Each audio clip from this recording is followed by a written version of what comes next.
Hello everyone, मैं आप लोगों के लिए प्लांट ब्रीडिंग का एक छोटा सा टॉपिक लेकर के उपस्थित हूँ। तो आइए जानते हैं उत्परिवर्तन के बारे में। उत्परिवर्तन जो है एक प्रक्रिया है जिसमें किसी जीव के जीन या डीएनए में परिवर्तन होता है, जिससे उसकी विशेषताओं या लक्षणों में बदलाव आ सकता है। कह सकते हैं कि किसी व्यक्ति के फिनोटाइप में अचानक वंशानुगत परिवर्तन है। उत्परिवर्तन जो है किसी व्यक्ति के फिनोटाइप में अचानक वंशानुगत परिवर्तन है। उत्परिवर्तन की खोज पहली बार 1971 में सेठ राइट द्वारा नर भेड़ के बच्चे एकान नस्ल में की गई थी, जिसके पैर छोटे थे। उत्परिवर्तन शब्द 1900 में ह्यूगो डी ब्रिज द्वारा दिया गया था। अधिकतर उत्परिवर्तन प्रकृति में रिसेसिव होते हैं, लेकिन डोमिनेंट उत्परिवर्तन भी होते हैं, जैसे डोमिनेंट उत्परिवर्तन एपिलोइया और अचोंड्रोप्लास्टिक बौनापन है। उत्परिवर्तन आमतौर पर जीव के लिए हानिकारक है, लेकिन उनमें से कुछ 0.1% फायदेमंद होते हैं। प्रकृति में जो है बहुत कम आवृत्ति पर होने वाली घटना 10⁻⁻6 हो सकती है, 10⁻⁻6 हो सकती है।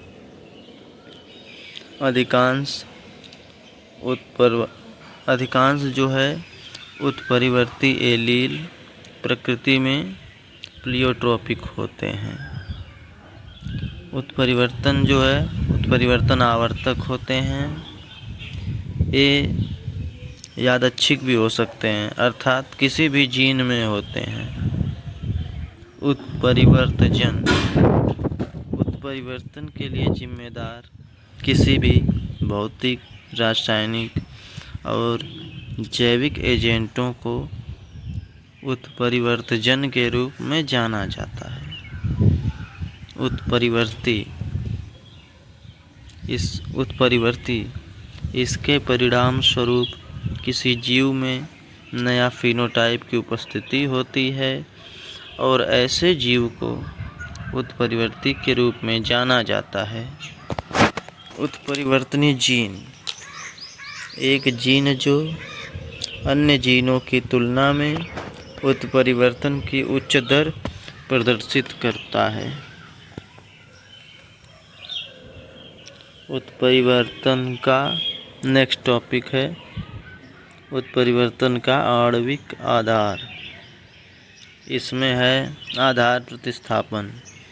जब डीएनए अणुओं में एक आधार को दूसरे आधार से बदल दिया जाता है तो इसे आधार प्रतिस्थापन कहा जाता है। यह 2 प्रकार का होता है। संक्रमण, जब एक प्यूरिन को दूसरे प्यूरिन द्वारा प्रतिस्थापित किया जाता है।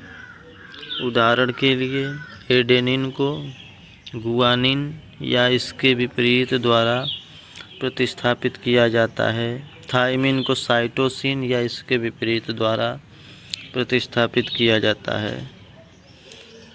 सेकेंड नंबर पर आता है ट्रांसवर्जन।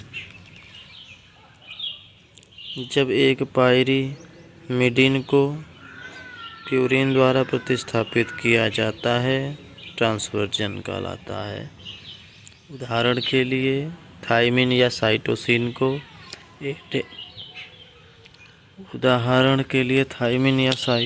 को एडेनिन या गुआनिन या इसके विपरीत द्वारा प्रतिस्थापित किया जाता है। नेक्स्ट पॉइंट है नॉनसेंस म्यूटेशन। आधार प्रतिस्थापन ऐसे कोडन उत्पन्न कर सकते हैं जो किसी भी अमीनो एसिड के लिए कोड नहीं करते। ऐसे कोडन नॉनसेंस कोडन कहलाते हैं। नेक्स्ट पॉइंट है आधार प्रविष्टि या विलोपन। डीएनए अणुओं में एक या एक से अधिक क्षारों के प्रविष्टि को आधार जोड़ या आधार प्रविष्टि कहा जाता है, जबकि एक या अधिक क्षारों के नुकसान को आधार विलोपन के रूप में जाना जाता है।